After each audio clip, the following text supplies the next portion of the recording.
السلام علیکم میرے پیارے دوستو، امید کرتا ہوں کہ آپ سب ٹھیک ہوں گے۔ اور آج کی میری سٹوری ہے مشکل فیصلہ۔ اور اگر آپ میرے چینل پر نئے آئے ہیں تو پلیز میرے چینل کو سبسکرائب اور میری ویڈیو کو لائک کر دیجئے گا۔ آئیے چلتے ہیں سٹوری کی طرف۔ ہمارے خاندان میں رواج تھا کہ لڑکی کے پیدا ہوتے ہی بزرگ اس کا رشتہ اپنے کسی قریبی عزیز کے بیٹے سے طے کر دیتے تھے۔ دادی نے میرا رشتہ پھوپھی کے بیٹے کاشف سے طے کر دیا۔ بچپن بے فکری میں گزر گیا۔ میٹرک پاس کیا تو گھر میں میرے مستقبل سے متعلق باتیں ہونے لگیں۔ تب مجھے معلوم ہوا کہ دادی نے میری بات بچپن میں ہی طے کر دی تھی، لیکن المیہ یہ تھا کہ آج تک میں نے اپنے ہونے والے منگیتر کو دیکھا نہیں تھا۔ پھوپھی کراچی کی رہنے والی تھی۔ جب وہ ہمارے گھر آتی اپنے بیٹے کاشف کی تعریفیں کرتی، لیکن مجھے ان کی تعریفیں کرنا ذرا بھی اچھا نہیں لگتا تھا۔ میں پھوپھی کے گھر نہیں جایا کرتی تھی۔ FA کا امتحان دیا تو اچانک ابو کے ساتھ ان کے گھر جانے کا اتفاق ہوا۔ ابو مجھے ان کے پاس چھوڑ کر واپس لاہور چلے گئے۔ وہ صرف 4 روز رہے کہ ان کی چھٹی زیادہ نہ تھی۔ پھوپھی نے اصرار کیا کہ شازیہ کو کچھ دنوں کے لیے یہاں رہنے دو۔ میں بھی وہاں اس لیے رہ گئی، جاننا چاہتی تھی آخر کاشف کیسا لڑکا ہے جس کو میں نے دیکھا بھی نہیں تھا اور اس سے میری شادی ہونے والی تھی۔ کم از کم اس کی عادت و اتوار تو دیکھ لوں، یہی سوچ کر رہ گئی۔ کئی دنوں تک اس سے بات نہ کی کیونکہ حجاب مانا تھا۔ اس نے بھی کلام نہ کیا، اس کی طرف دیکھتی نہ تھی، کلام تو ایک طرف رہا۔ ایک دن مجھے بخار آ گیا، تب عیادت کے بہانے کاشف نے بات کی اور پوچھا کہ کیسی طبیعت ہے شازیہ، دوا لی یا نہیں۔ اس کے منہ سے مجھ کو اپنا نام لینا اچھا لگا۔ آہستہ آہستہ ہم دونوں باتیں کرنے لگے۔ یوں ایک ماہ بیت گیا اور میری چھٹیاں ختم ہو گئیں۔ میں واپسی کی تیاری کرنے لگی کیونکہ بھائی مجھے لینے آئے تھے۔ اگرچہ دل اداس تھا مگر مجبوری تھی، میرا یہاں سے جانے کو بالکل بھی دل نہیں چاہ رہا تھا۔ کاشف سے تنہائی میں بات کرنے کا موقع بھی نہیں مل رہا تھا۔ 2 منٹ کو میں کمرے میں اکیلی ہوئی۔ کاشف اسی موقع کا منتظر تھا۔ وہ فوراً اندر آیا اور بولا، شازیہ بتاؤ اب کب آؤ گی؟ اب میں نہیں، تم ہمارے گھر آؤ گے؟ میں نے جواب دیا، بس اتنی بات وقت رخصت ہو پائی تبھی پھوپھی کمرے میں آ گئیں اور وہ باہر نکل گیا۔ گھر آئی تو سب کچھ بدلا بدلا سا لگتا تھا۔ میرا دل تو وہاں ہی رہ گیا تھا۔ اپنے گھر میں جی نہ لگا، اسی کیفیت میں وقت گزرنے لگا۔ کاشف کی یاد ایک سرمایہ تھی، اس کے سہارے سال گزر گیا۔ سوچتی تھی جانے وہ گھڑی کب آئے گی جب کاشف ہمارے گھر آئے گا۔ اللہ نے سن لی کہ ایک شام جب میں اسی کے بارے میں سوچ رہی تھی کہ دروازے کی گھنٹی بجی۔ میں در کھولنے کو گئی، گمان بھی نہ تھا وہ ہوگا۔ گیٹ کھولا تو سامنے کاشف تھا۔ مجھے اپنی نگاہوں پر یقین نہ آیا تھا کہ واقعی کاشف میرے سامنے ہے۔ میں نے اسے اندر آنے کو کہا۔ وہ گھر والوں سے ملا۔ اس نے میرے دونوں بھائیوں کے بارے میں پوچھا۔ تبھی امی نے کہا کہ شازیہ جاؤ کچھ کھانے پینے کا بندوبست کرو۔ جب وہ چائے پینے لگا تو بولا، ممانی جی چائے بہت اچھی ہے، کس نے بنائی ہے؟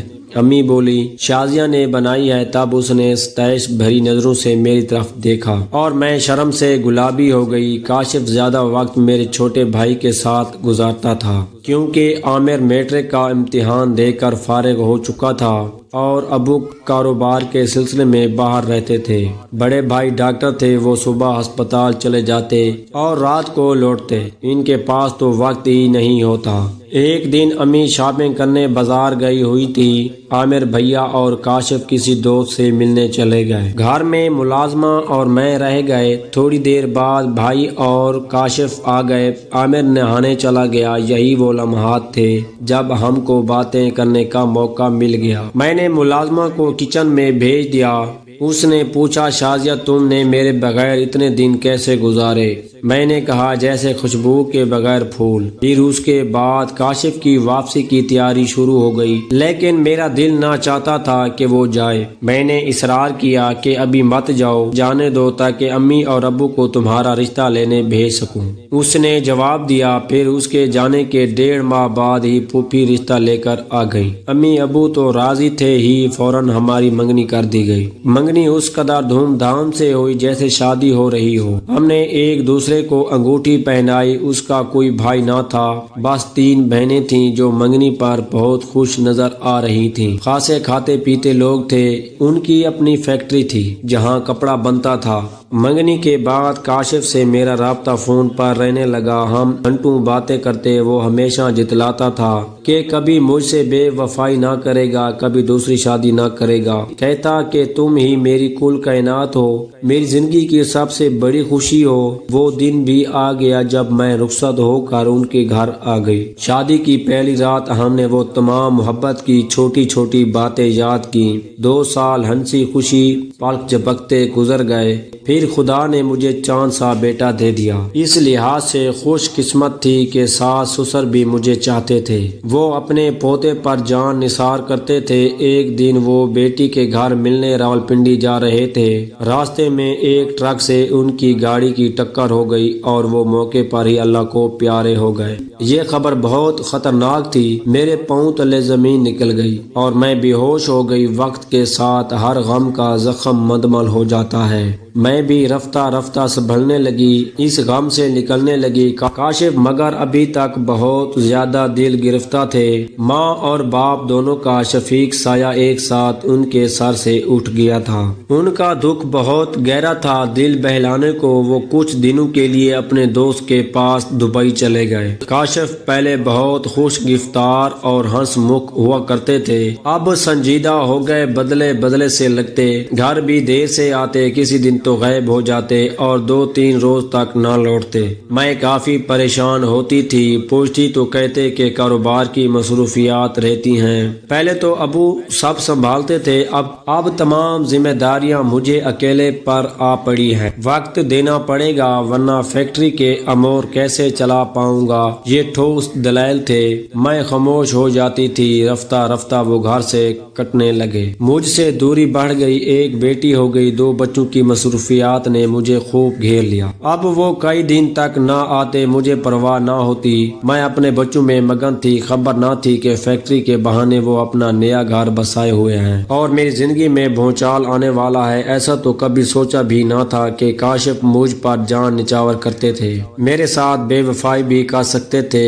ہوا یوں کہ جن دنوں میں FA کر رہی تھی، ہماری کلاس میں ایک لڑکی نے داخلہ لیا جس کا نام زرگل تھا۔